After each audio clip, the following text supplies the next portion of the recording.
Danny Flexen here with Kalle Sauerland at the lovely University of Kent campus in Canterbury, which isn't as easy to say as I was hoping. But it is really nice here. The facilities are excellent. We're here for Josh Taylor's media workout ahead of his WBSS Super Series. I've just given it a longer title. Final against Regis Prograis, of course. What do you make of the setup and what do you make of how Taylor's looking so far? Well, first of all, I see where the tax money goes. Impressive place, eh? Very impressive setup. Just saw Josh, he looks in tremendous condition. I saw pictures of Progress as well, who's arrived very early into the UK. So, I think we're going to see two absolutely supremely tuned athletes on October 26th for the big final. Is this the second time, would you say, in WBSS's short history that you've had the very two best at the weight coming together in the final after, of course, Usyk against Gassiev?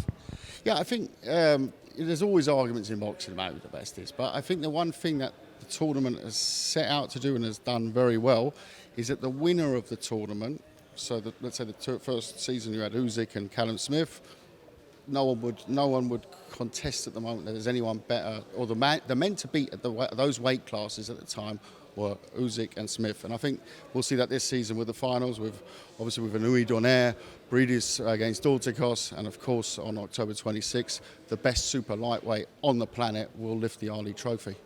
This kind of exists, even if it was outside the tournament, as being one of the best fights that can be made in boxing at any weight. You must be quite proud that you've helped to create that. Yeah, well, I mean, you look at, as a promoter, and as, let's say, this is under a tournament banner, you set out always to bring the best together. That's the A&O of it. We as a fan, as a promoter, whatever your involvement in the sport, you want to be involved with the best. And I think you struggle to find a promotional outfit that's put on more unification fights in the last 2 years than us. So from that point of view, happy to take all prizes and all that, but who gives a monkeys at the end of the day? At the end of the day, it's about putting the best fights together, and this is an absolute cracker. And the October the 26th show was bolstered somewhat yesterday by the announcement that David Price has stepped in at less than 3 weeks' notice to take on Dereck Chisora, replacing the ill Joseph Parker. Apparently a spider bite. I don't think Price is going to have to worry about that in Liverpool, but what do you make of that as a replacement for the Parker fight? Plenty of spiders in Liverpool, let me tell you.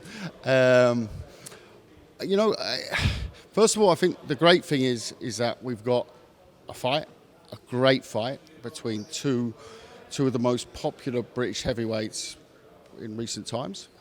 Two guys who have been there and haven't won those big fights. And now they have that big fight, so one of them is going to go on to the next level.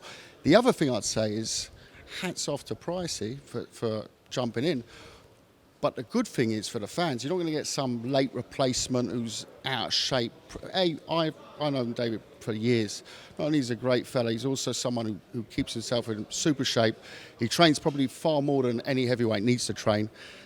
And he was in training ready for a fight. So he's, there's no, he doesn't have to quickly try and put the camp together in 2 weeks. He's going to come into this in prime condition, and it's one hell of a way. You could to pick a winner on that one. It's going to be really interesting because a lot of people are going to say, Chisora's sort of found a second lease of life in his career, but so's Pricey to a certain extent, and they've both got real boxing fundamentals. So you're going to see a really interesting contest.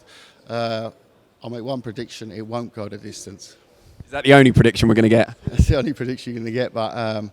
You used to work with both guys, you promoted both guys. I believe they've got a bit of history in the sparring sessions as well. Yeah, they do, and I consider both friends. I think that they will have a lot of respect for each other. Be interesting to see fight week. Whether there will be fun and games, or whether they'll sort of say, no, we'll let our fists do the talking. I can't see that with the personalities involved.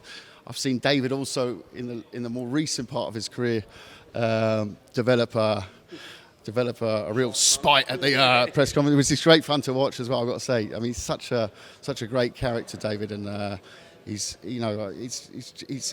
was a pleasure to work with, and I'm looking really forward to working with him on October 26th as well. But I think for the fans, the biggest point is that this is it's a pick-em.